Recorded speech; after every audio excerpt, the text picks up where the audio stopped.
আমাদের দুর্ভাগ্য 1971-এর পর থেকে এ পর্যন্ত আমরা কোনো রাষ্ট্রনায়ক পাইনি যার মনের মধ্যে দেশপ্রেম আছে, ছিল বা সামনে পাবো কিনা সেটারও কোনো নিশ্চয়তা নেই। আমরা খুবই হতভাগা বাঙালি জাতি যে আমরা স্বাধীন হয়েছি 1971 সালে।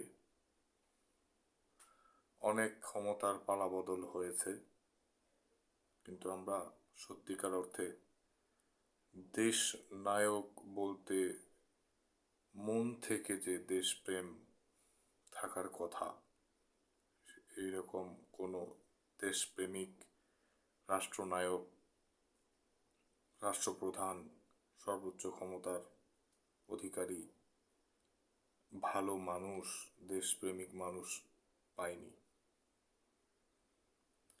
ধন্যবাদ কথা শোনার জন্য।